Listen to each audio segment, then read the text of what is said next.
WCLN 1170 Radio and Cable Channel 16 are pleased to present We Should Know, hosted by J.W. Simmons, an upbeat, informative look at people, places, and issues facing our community. This education-based analysis of issues will remain positive and informative as we consider closely what we should know.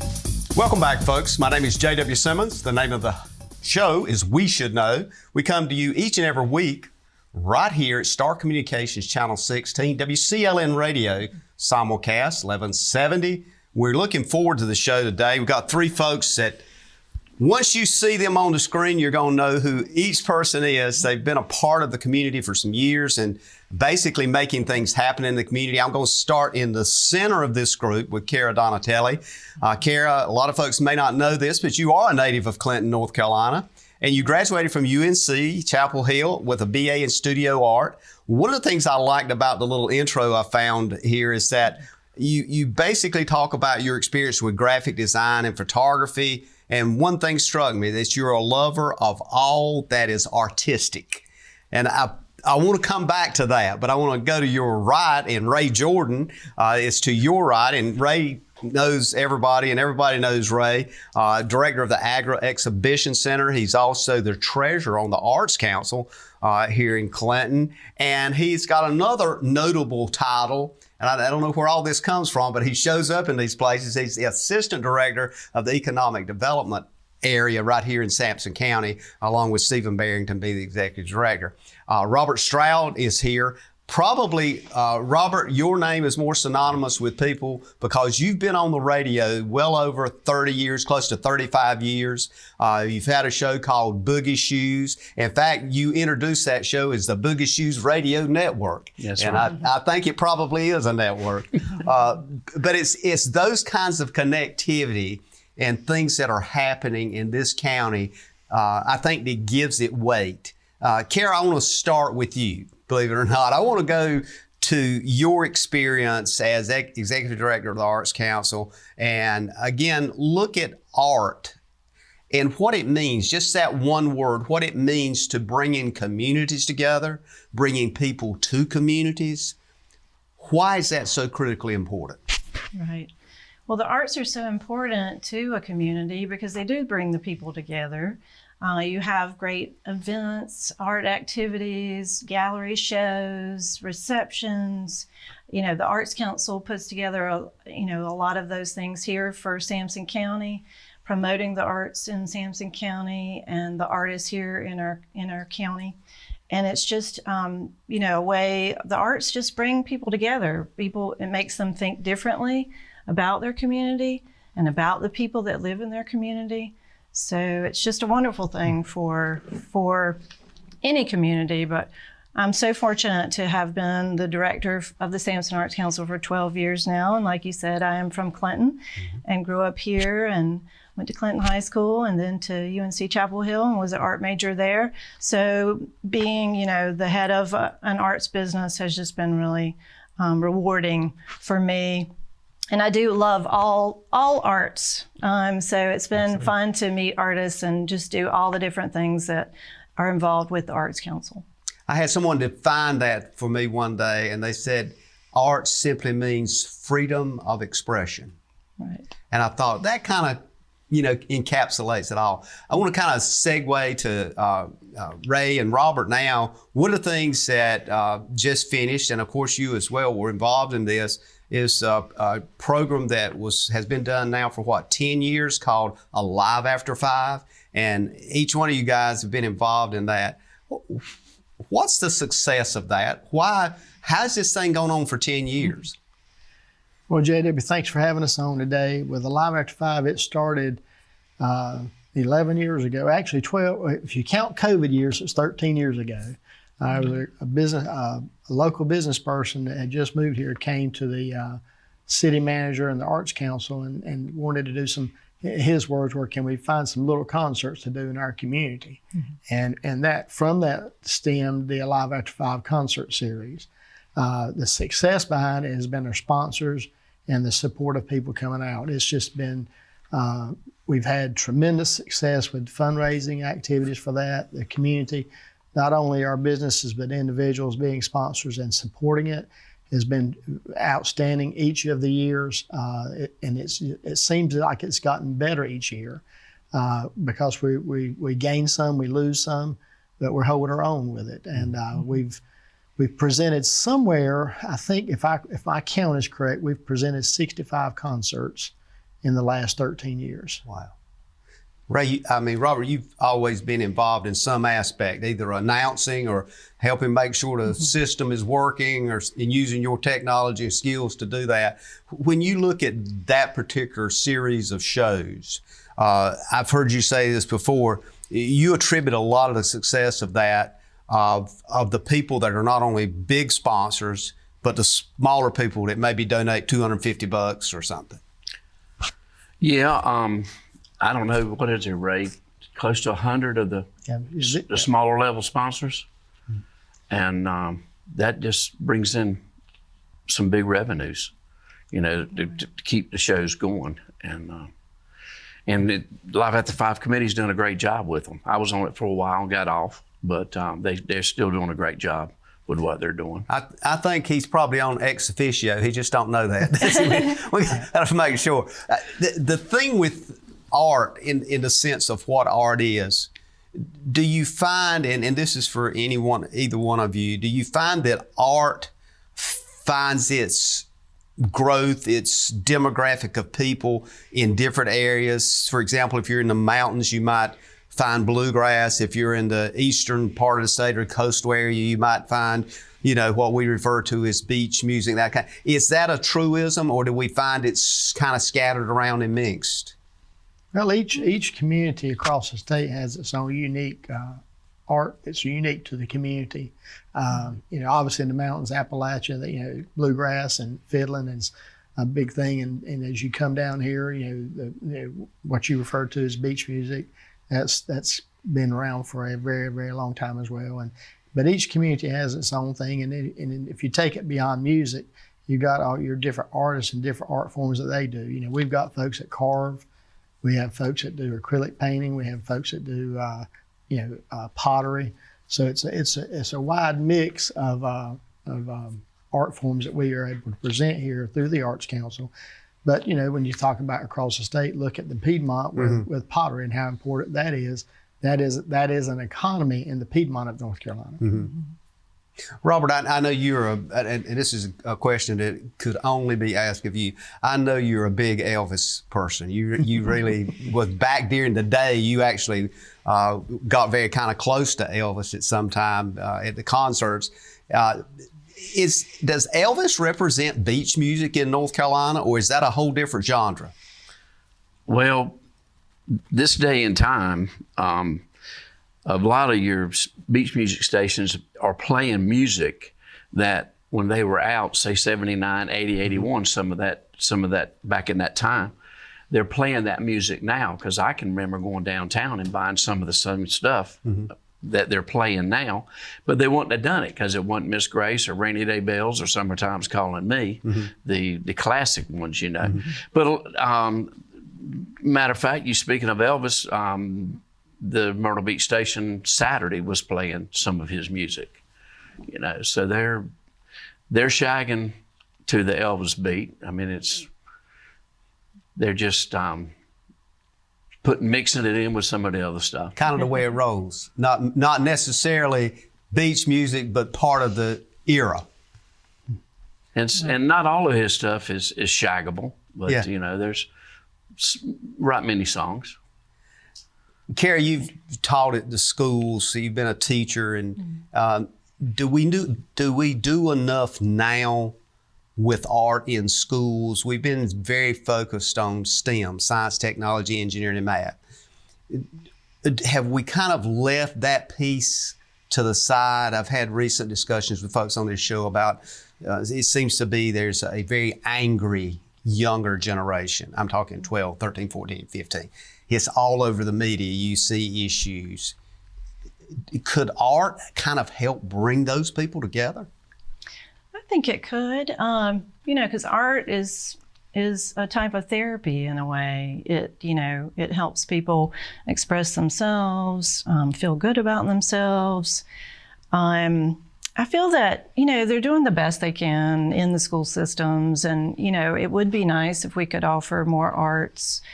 And I think it would definitely help, like you say, with the children today. They just have so many pressures on them. It would give them an outlet, more outlets for them to express themselves in a positive way. But, the Arts Council last year, we started an Artists in the Schools program. And it was our first year. And so we're going to be doing that again this year and hope to expand on that program and bringing artists into the schools. So that will be a way to expand the arts in the schools here in Sampson County. And JW, to take off on that. Yeah, sure, go ahead. A couple years ago, the state adopted where their high schooler has to have 1 credit of art to graduate.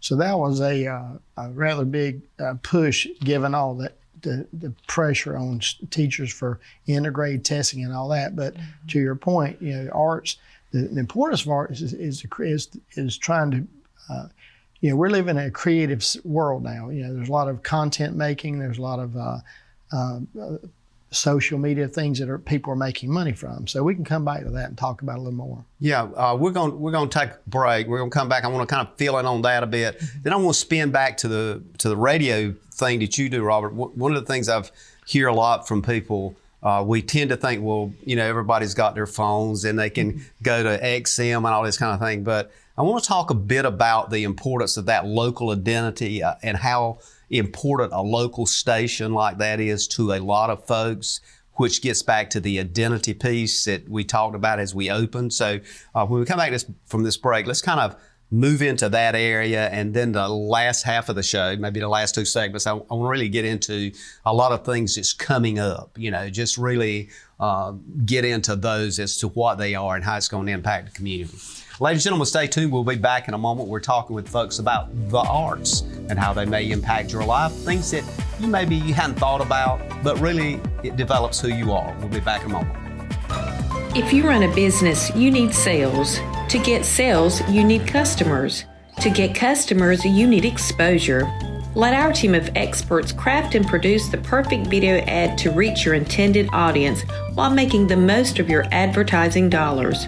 Call 1-800-706-6538 or visit starcom.net to contact our Star Communications production team and get your business moving to the next level.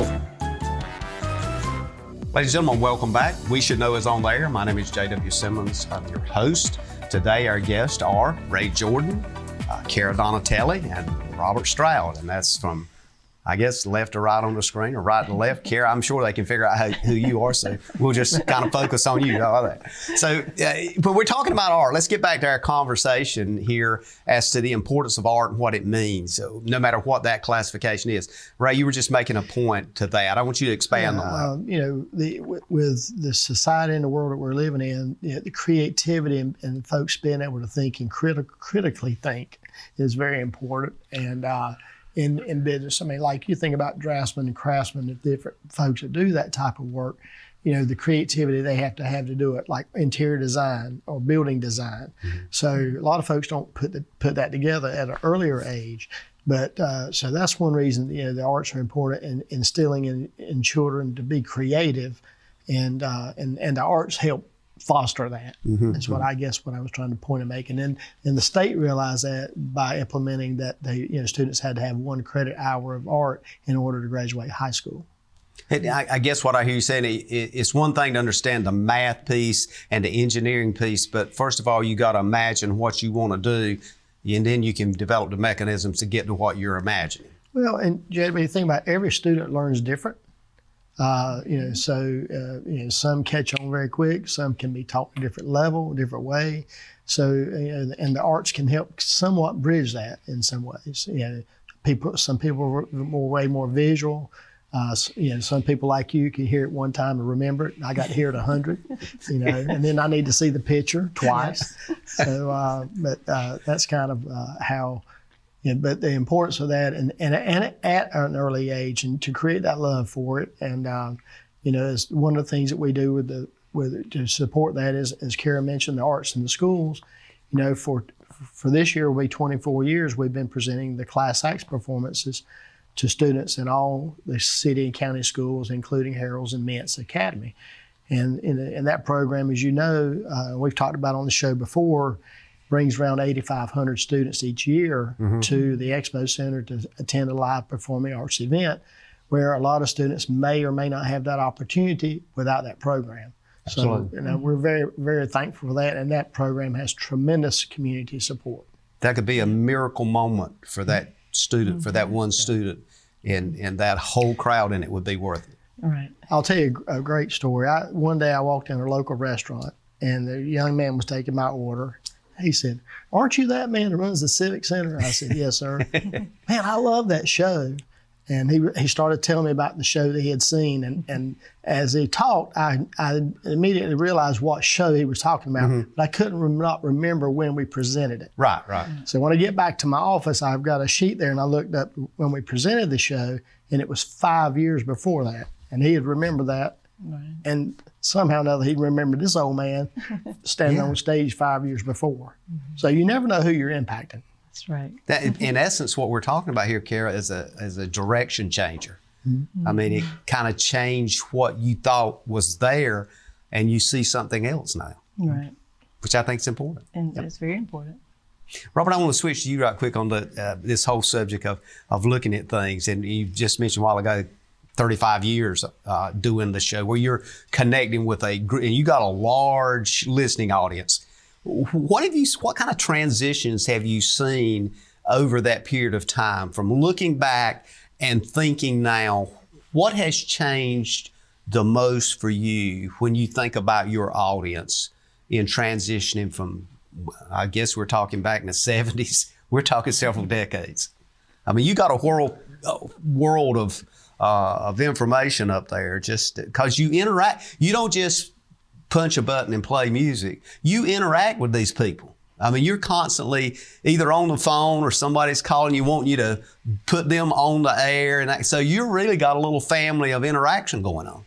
Well, the internet has changed a lot of things, because I now get text messages, and we're streaming worldwide now, which we weren't 2, 3 years, 4 years ago. Didn't have a mechanism to do that. No, didn't have that. And the station has got that to be an act. I got people listening in Texas, Michigan, Wilmington, North Carolina, Raleigh. I mean, they're everywhere, and it's people that I've met, and then a lot of it is people that used to live here and try to keep up with what's going on in their old hometown.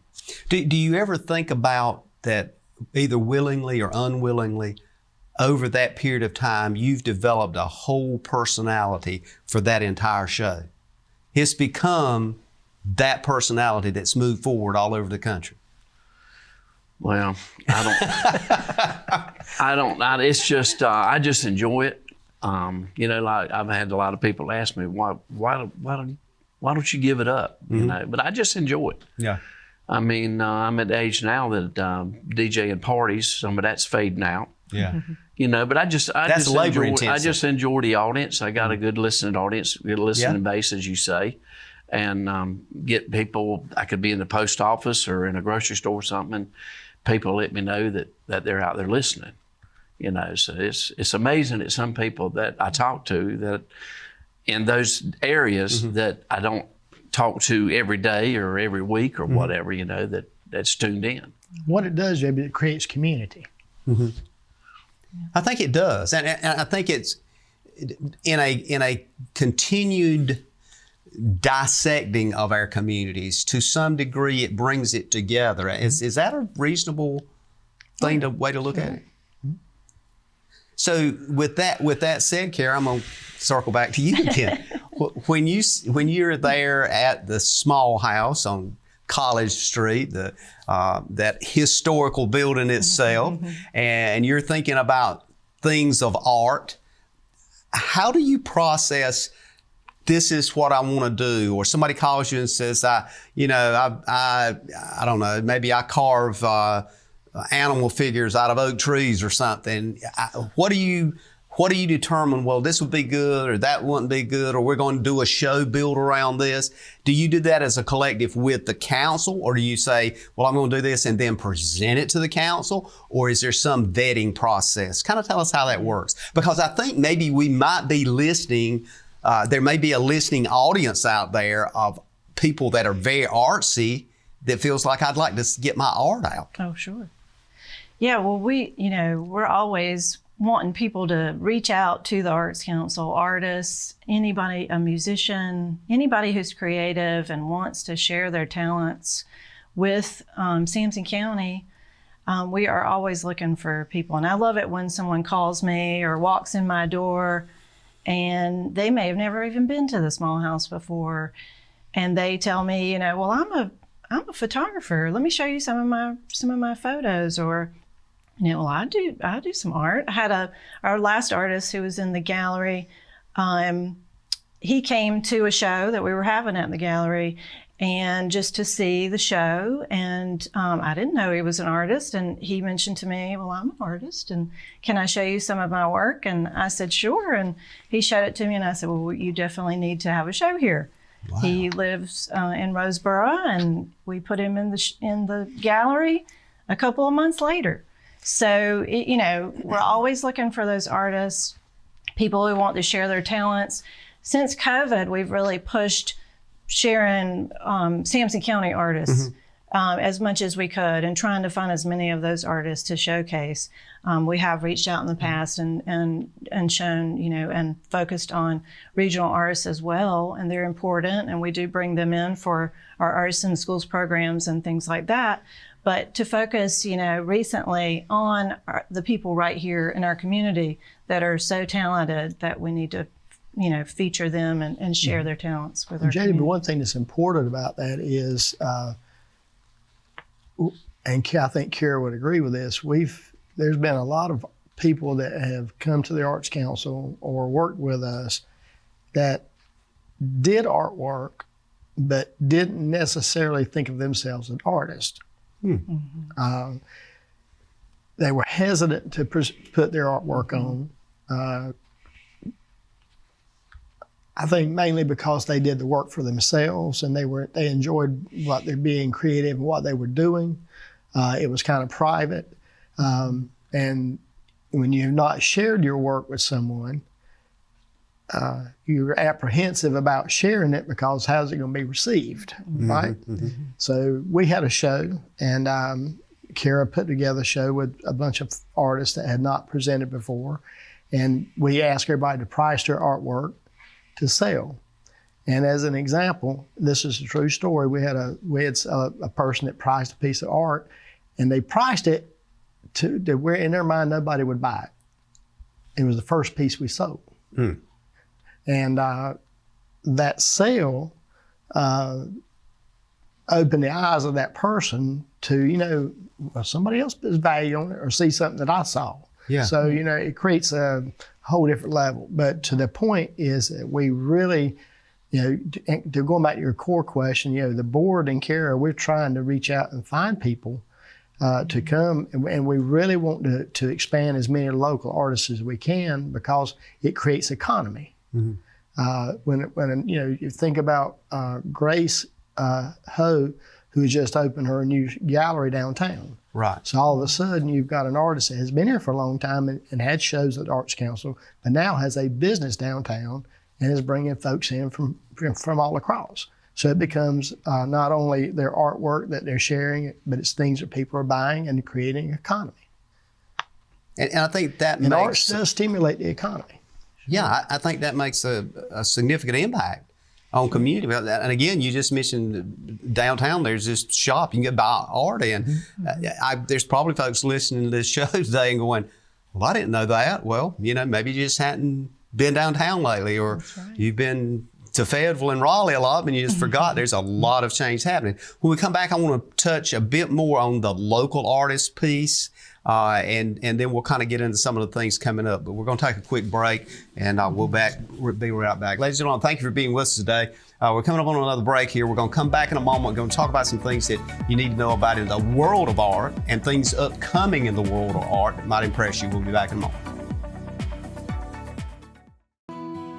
Eastern North Carolina is a beautiful place where we gladly choose to call home, and we strive to provide the best communications services.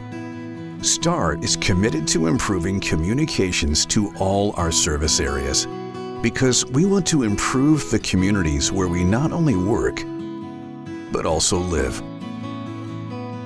STAR Communications. We are neighbors serving neighbors.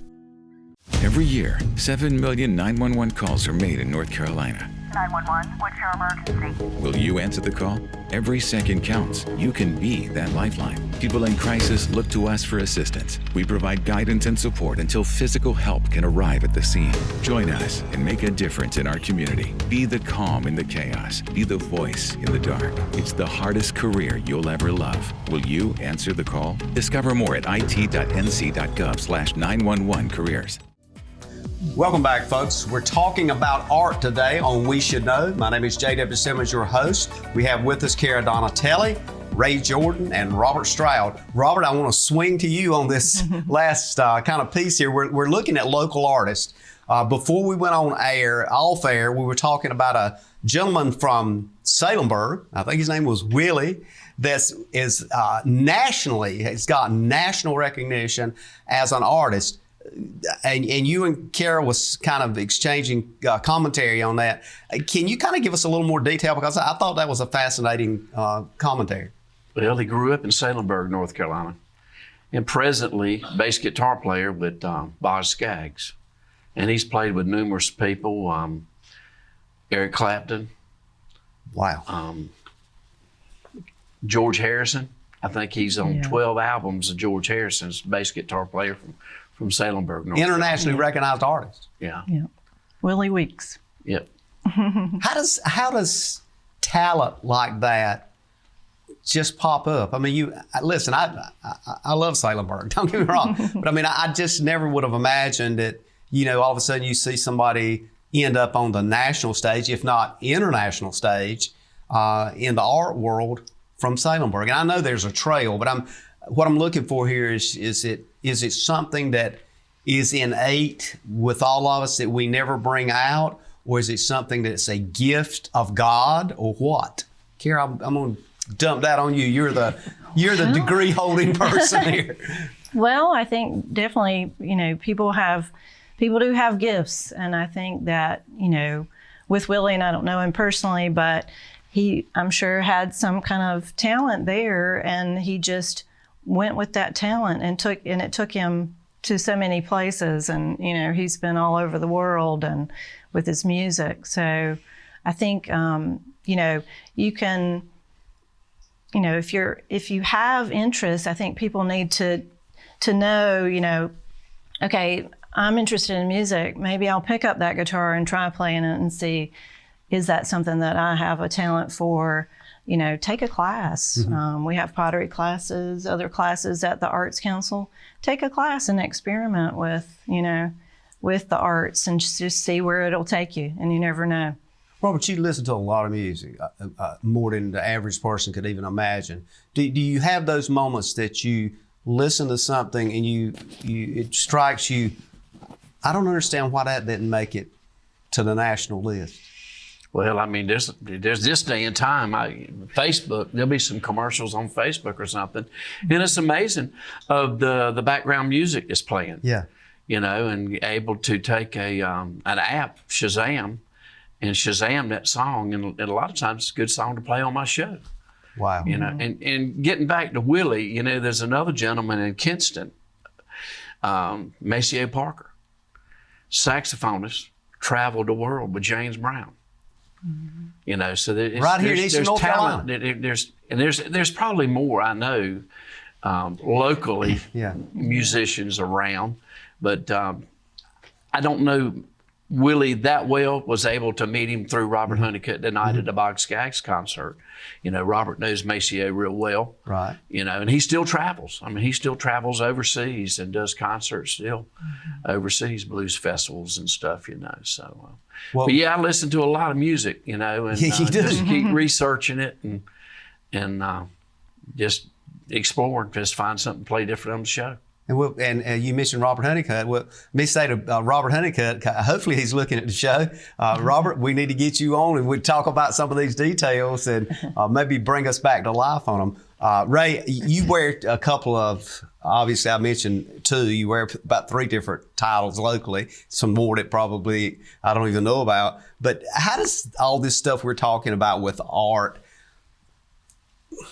I guess, channel into economic development? What does this mean to you as assistant director for economic development here when you're looking at possible clients that may hire 200 people or 500 people or that kind of thing?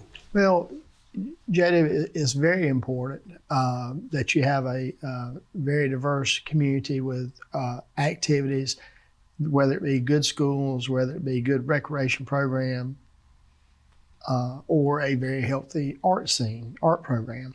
And, when you're looking to recruit an industry into Sampson County, they're very interested in the quality of life and what that's going to look like for them as they bring employees here that might not currently live here, or as those employees that are potential employees that may live here already. Is what's the scene? Where's the restaurants? Where's the art where I can go see something? How many good doctors you have? So there's so many of these parts that are so vital to when we're trying to recruit an industry. And you'd be very surprised at the questions that we get about our community.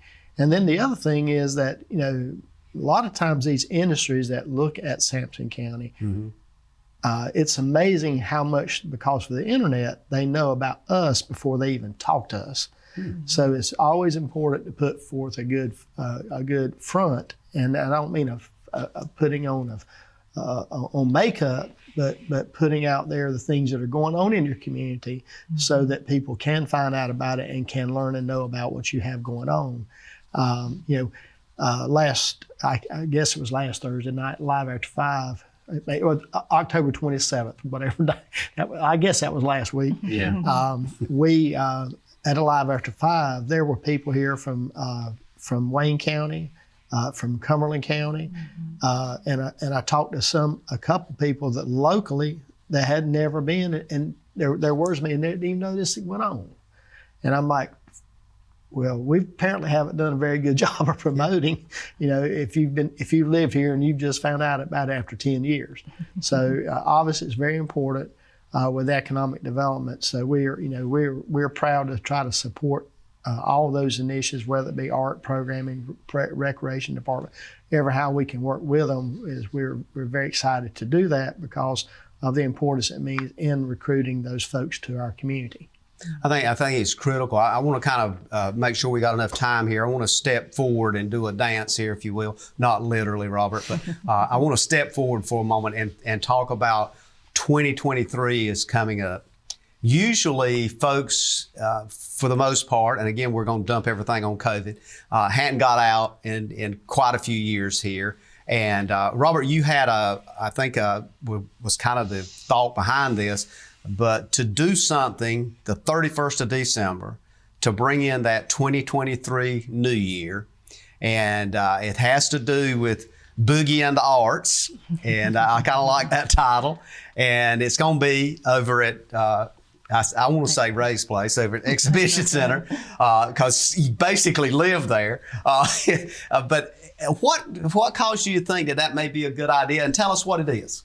Well, we've done them. We had a couple of shows back before COVID. Yeah. And this year makes 30 years to the night that the Boogie Shoes Beach Club that I had downtown, which at that time was straight across from the jail, started out at the railroad depot and then moved down at the corner of Vance and Fisher Drive. And this year makes 30 years, and a lady that worked the door for me, Cindy Bass, she's been riding my shirt tail for about 15 years wanting to do a reunion. So I called Ray and told him that I'd like to do something, and then he got into talking to Kara, and we're going to do it this New Year's Eve, December 31st. It's interesting you mentioned that, because a part of people's history becomes what you were doing way back 30 years ago. and that's somehow kind of galvanized, I guess, what they do or who they are, and it's back to the art thing. So when we do this, not only are you doing it for that group of people, but will the music be kind of in that time zone that you're looking at playing, and who would the band be that you have in mind, or can you share that now? We chose East Coast Rhythm and Blues. They played the last two New Year's Eve parties before COVID, and as far as DJing the music, you know a guy. Yeah, there's not much difference in the style or the songs that's being played now that was played back 30 years ago. A lot of those same songs are being danced to still on the radios of all stations around.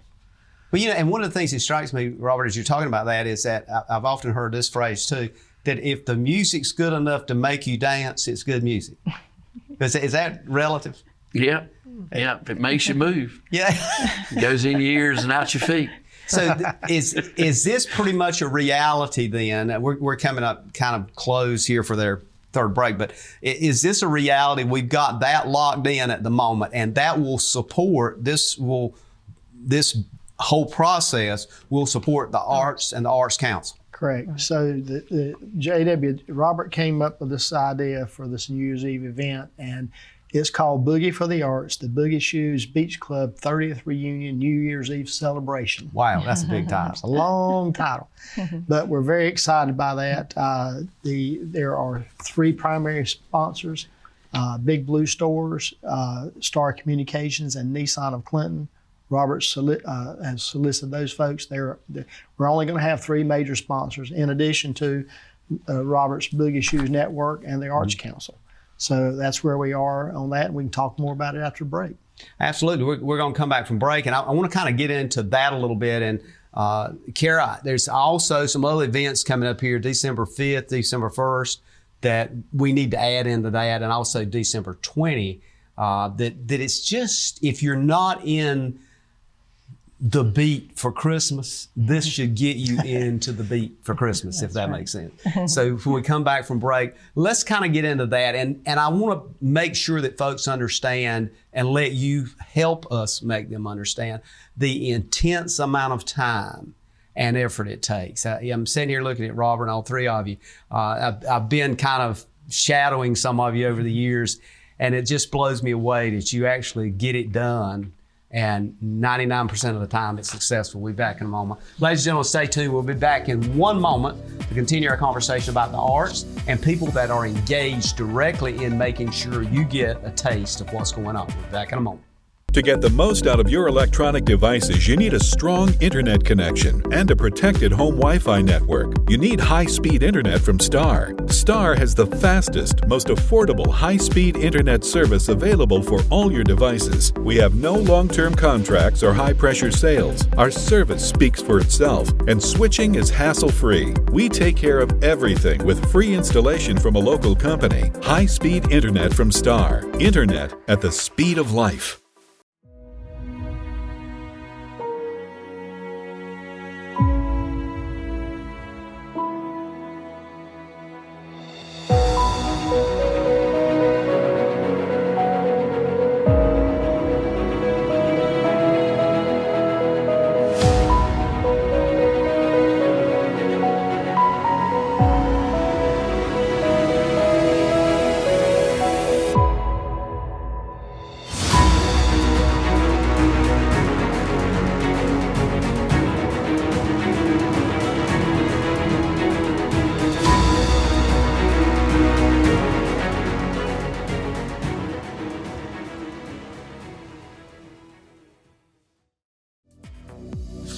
Folks, welcome back. We Should Know's on there. Coming up on our last segment today, we've had the good fortune of having with us Kara Donatelli, the Executive Director of the Arts Council here. Also, Ray Jordan, who's Executive Director of the Ag Exhibition Center, Assistant Director of Economic Development, Sampson County Arts Council, board member and treasurer. I need to underline that treasurer twice. And of course, Robert Stroud. Robert, I think your name is synonymous with all kinds of music, but particularly beach music. For over 35 years, or 35 years, give or take, including the Boogie Shoes should I say, club on Vance Street when it was across from the jail. It's not even there now. Right. Wow, that's an introduction, isn't it? So Kara, I want for you and Ray, if you will, let's just kind of go over and make sure we're going to check off all the events. And there's a lot of stuff happening that is supported by the Arts Council and the county right here in this area between now and Christmas. And we're talking between December 15 going forward. Right. Well, from November Yeah, forward. November. November going forward. November 15 going forward. At the gallery, at the Small House Gallery, which is on College Street, 709 College Street, we're having an Art for All, we call it the Art for All Holiday Market.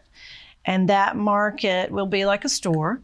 And we'll have 16 artists who have pieces on for sale for gifts for the holidays.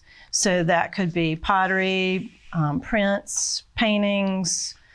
We have knitting and crochet, and we have a man who makes birdhouses. And so we have a lot of art that will be for sale for people to buy from local artists.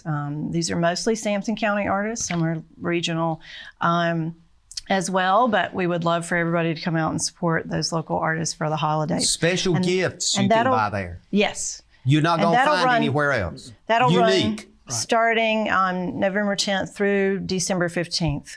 So yes, very unique gifts for the holidays. And there'll be a reception? Yes, reception, which will be on November the 10th. But we'll also be open on Saturdays, the Saturday after Thanksgiving, and another Saturday on December 10th. Yeah, on December 10th. So from 10 to 2. So people can come shop on the weekend as well. So. Wonderful, wonderful. Now, there's also something coming up on December 5th. Yes, well, our grassroots application. Grassroots applications have been extended to that deadline in December. And so organizations here in Sampson County can apply for art to provide arts programming here in Sampson County. They can receive funding for that. And the funding comes from the North Carolina Arts Council. We also this year have funds that are coming from the American Rescue Plan Act funds, which are federal funds. So in a total, we will be subgranting $25,000 this year to local organizations. And just to touch on that, JW, on the grants program, they have to be nonprofit organizations located in Sampson County. Right. And the grassroots has a matching requirement. The ARPA funds do not. But it's an opportunity if there's an arts organization out there or a group that's a nonprofit that would like to do some type of program, arts program, we'd love to talk to them. So just call Kara at the Small House, and that phone number is 596-2533. And we'll try to get that number on the screen for the folks viewing on TV, 596-2533. Yes. Okay. And the next upcoming event, JW, will be on Tuesday, November 29th. And it's going to be, there's preceding some other events, but that's going to be a very nice special event to kick off the holidays. That'll be Christmas with the Embers. It's a Christmas concert featuring the Embers. The stage will be completely decorated for Christmas, and I think the Fat Man may show up himself. So it'll be very exciting. Tickets will go on sale for that on where people can buy those tickets by calling the Sampson Center Stage box office at 910-592-7200 or online at sampsoncenterstage.com. And that should be a fun event. This will be the second time we presented the Christmas show with the Embers, and we're looking forward to having them back. Is this the show that, Robert, that really gets everybody in the mood for Christmas? That's what this is about? Because when I think of Embers, I think back in the 60s, and they've been around for a while. I mean, I know it's not all the same people, but you know, things change. But that name has been synonymous out there with beach music for years. But have they been here before, Ray, with the Christmas show? We've had them before. And the one thing I do want to point out, this is a Christmas concert. It'll be all your favorite Christmas hits. It's not a beach music concert. This is a Christmas. It's not a dance. Beach, but it's got a beach music flavor to it, right? Maybe. Yeah.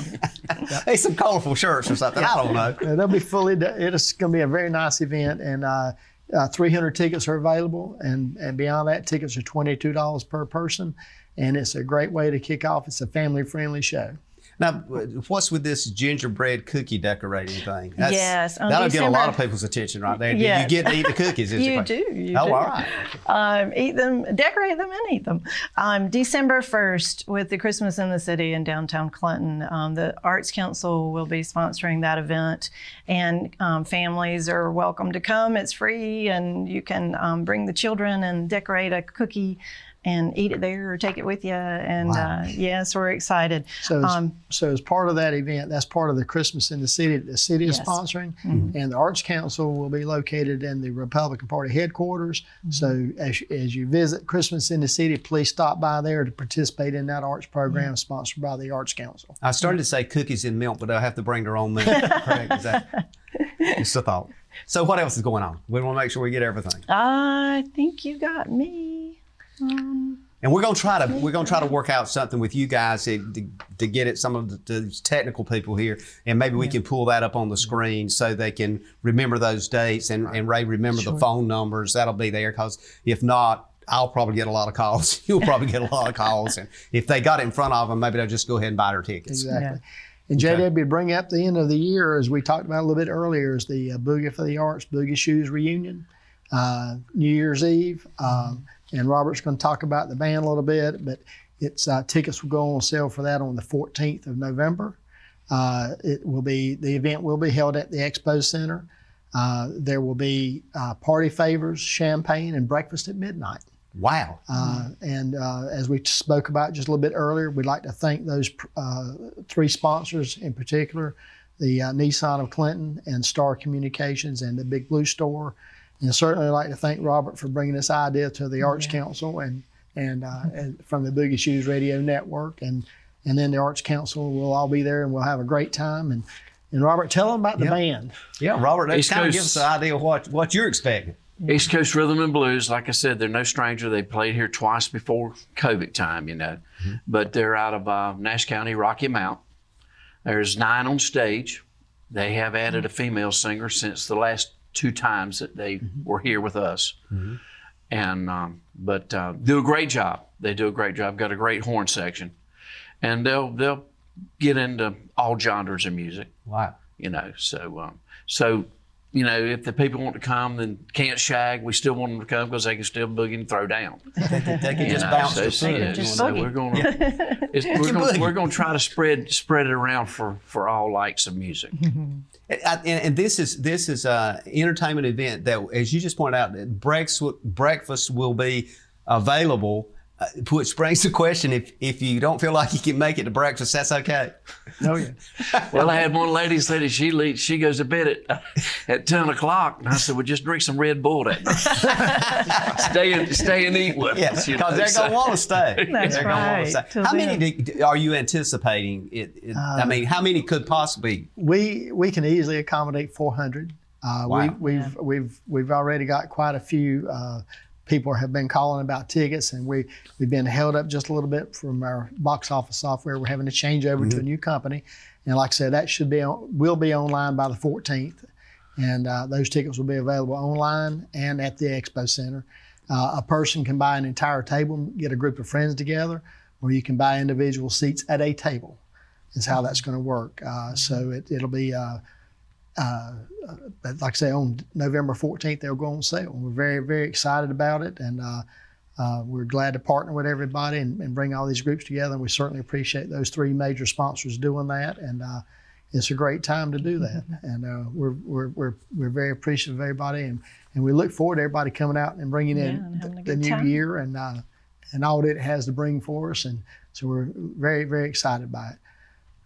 I'm going to predict that the tickets sell out early, and it'll be a packed house. And I'm going to also predict that most of those tickets are going to be tables sold. Let's hope so. Yeah. And just want to emphasize the fact that if you didn't go to Boogie Shoes Beach Club, still come out and have a good time. That's right, exactly. Yeah. Because you're still going to enjoy this Yeah. because you can relate. Yeah. So we had 15 bands at Boogie Shoes throughout both locations, and had some good nights there. And a lot of people want to get together and reminisce. Yeah. But if you didn't ever go, still come on out. Yeah. And what Robert is really saying here for everybody that's listening, if you happen to be a Williams Lake person, you can still enjoy this too, right, Rob? Well, there's people went to those reunions in Williams Lake. That's right. But it's going to be a lot of fun, and I think we're going to have folks from all walks of life, all ages. So we're very, very excited about it. JD, but one thing we'd be very remiss if we didn't talk about. We've talked about the Arts Council a lot, but we have our membership drive that's going on. We've had a great year with membership, and if anybody's interested in joining, contact here at the Small House. Yeah. And as we go to close here, one of the things that I want to mention too, because I've seen it, there's a lot of work that goes into all of these things that we're talking about.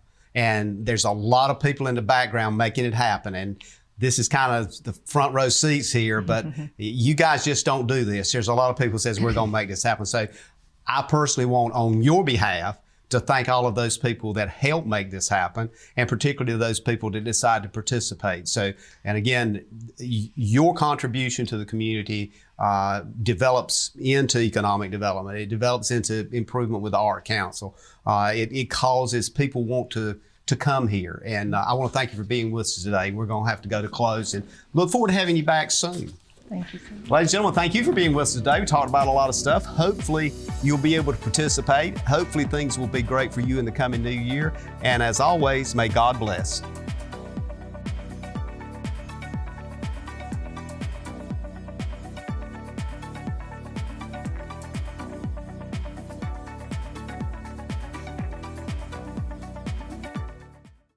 Thank you for tuning in to this week's episode of We Should Know with host J.W. Simmons. If you have a question, comment, or suggestion regarding this or any episode, please send your emails to weshouldknowedu@gmail.com. And remember to tune in every Tuesday at 2:30 for another informative episode of We Should Know.